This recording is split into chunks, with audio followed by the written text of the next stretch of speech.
ఎంఆర్పిఎస్ ఉద్యమం ఆవిర్భావం నుండి అరుణోదయ ఆ వర్గీకరణకు గొంతుకై నిలిచింది. ఇది కొత్తగా మేమేం చెప్పుకునేది కాదు. ఆనాటి నుండి ఈనాటి వరకు వర్గీకరణ న్యాయమైనటువంటి డిమాండ్, చట్టబద్ధమైంది, ప్రజాస్వామికమైంది అనేటువంటి దాంట్లో సందేహమే లేదు.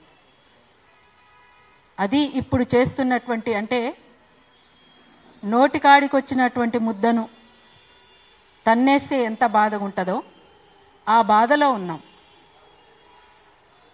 ఇందులో వేరే రకమైనటువంటి ఆలోచన ఏం లేదు. రాత్రి అనుకోకుండా నేను ఇస్మాయిల్ భాయ్ ఒక చోట కలిసినాం.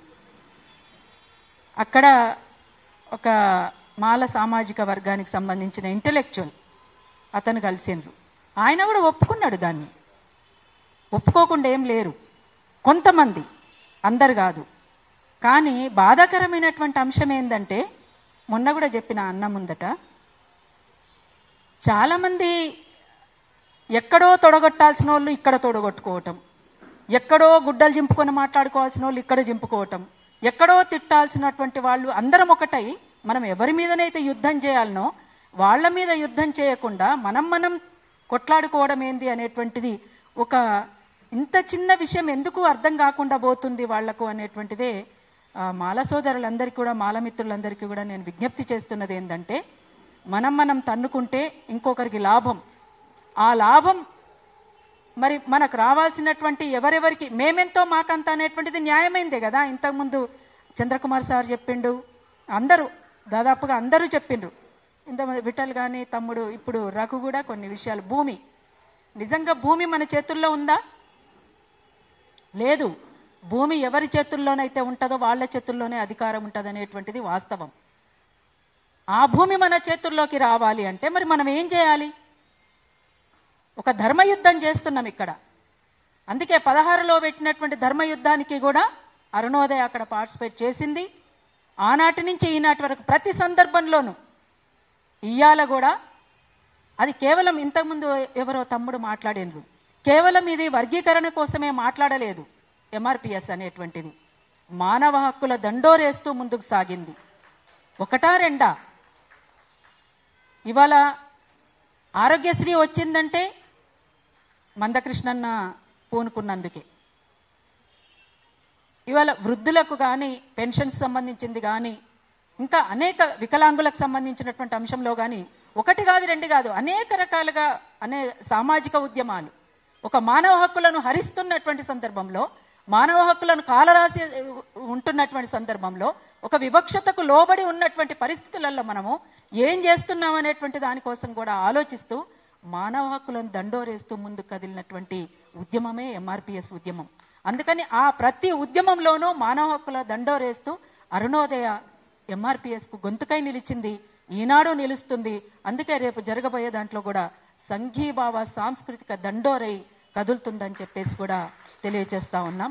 అందుకనే ఇవాళ ప్రపంచమంతా కూడా, ఇక్కడే కాదు, ఈ రెండు రాష్ట్రాల్లోనే కాదు, ఈ దేశంలోనే కాదు, ప్రపంచంలో ఉన్నటువంటి ఈ వర్గీకరణకు అనుకూలమైనటువంటి శక్తులు ఎవరెవరైతే ఉన్నారో, అందులోనూ మాల సోదరులలో, మాలమిత్రులలో ఉన్న వాళ్ళు కూడా ఖచ్చితంగా మీరంతా కూడా సంఘీభావంగా మేము ఉన్నామని చెప్పేసి మీరు ఏ రూపంలో మీరు తెలియచేస్తారో తెలియచేయండి అని చెప్పేసి వారికి కూడా నేను విజ్ఞప్తి చేస్తా ఉన్నాను. ఇది ఎవరికో లాభపడటానికో ఎవరికో ఉపయోగపడటానికో మనం లేము, ఇంకా చాలు ఇప్పటి వరకు ఉన్నటువంటిది. అందుకని ఇది చాలా న్యాయమైనటువంటి డిమాండ్ కనుక ఈ డిమాండ్ పట్ల ఏమిటి అనేటువంటిది ఒక పునాదిలోకి వెళ్ళి మనం చూడాల్సినటువంటి అవసరం ఉంది. మీకు అందరికీ ఒక విషయం చెప్పాలి.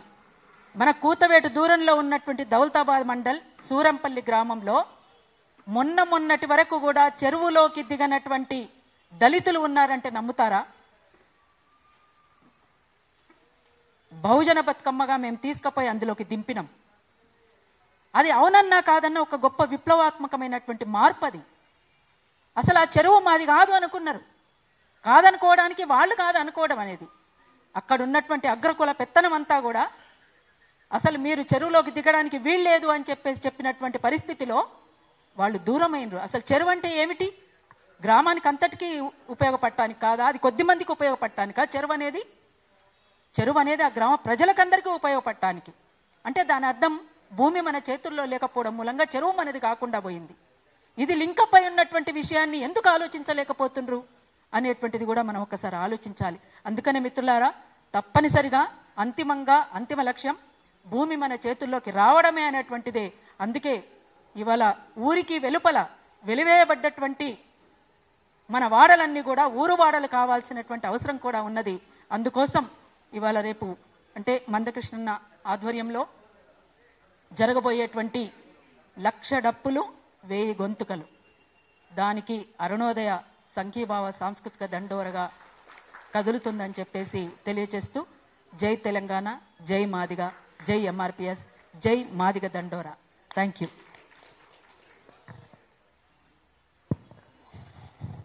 So thanks Vimalakka. జై మాదిగ దండోరా, జై ఎంఆర్పిఎస్, జై మహిళ. ఓకే, జై మహిళ. ఒక డిమాండ్ వస్తుంది యాక్చువల్గా ఏంటంటే ఈ తర్వాత ఈ వర్గీకరణ ఈ ఉద్యమం తర్వాత కూడా కొంచెం ఎస్సీ అట్రాసిటీస్ కేసు బీసీల మీద ఎక్కువ దాదాపు 90% ఉంటున్నాయి. దాన్ని కూడా అసలు సామరస్యంగా మనం కూర్చొని అసలు వాస్తవం ఏంటిది అవాస్తవం ఏంటి అంటే సమాజంలో బాగా వివక్ష మాత్రం ఉన్నది. అక్క ఇంతకుముందు చెప్పినట్టు ఉన్నది అంతరాలు. ఇక మాలమాది వాళ్ళ మధ్యలో ఉన్న తర్వాత ఇక వేరే దాంట్లో ఎందుకు ఉంటాయి కానీ దాన్ని సామరస్యంగా కూర్చొని ఎక్కడన్నా మనం వర్క్ చేసి కలెక్టివ్ గా కొన్ని అటువంటి ఏమన్నా ఫాల్స్ కేసెస్ ఏమైనా పెట్టేటి ఉంటే కూడా దాని మీద వర్క్ చేయాలని కొంచెం నాకు మెసేజ్ వచ్చినాయి.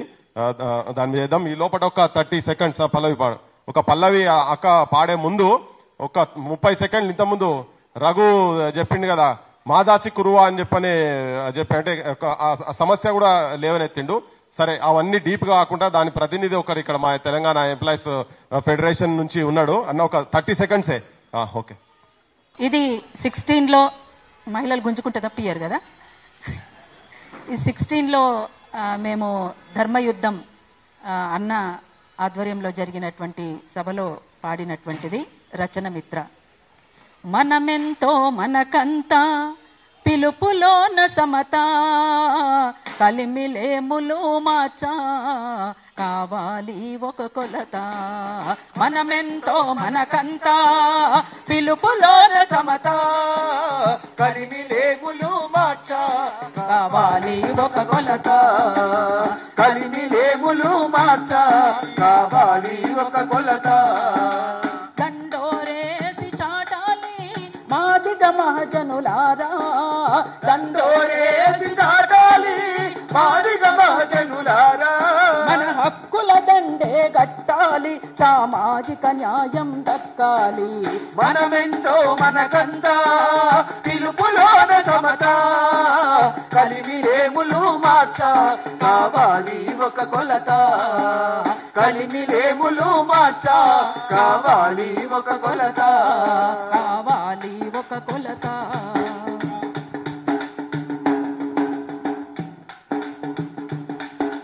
మనమెంతో మనకంతా పిలుపులోనే ఘనత, మనమెంతో మనకంతా పిలుపులోనే ఘనత. కలిమిలేములు మార్చా కదలాలి మన జనత. కలిమిలేములు మార్చా కదలాలి మన జనత. కలిమిలేములు మార్చా కదలాలి మన జనత. కదలాలి మన జనత. కదలాలి మన జనత. Thank you. ప్రపంచంలో ఏ మూల ఏ క్షణం ఏం జరుగుతుందో వేగంగా తెలుసుకోవడానికి తొలి వెలుగు వాట్సాప్ ఛానల్ని ఫాలో చేయండి.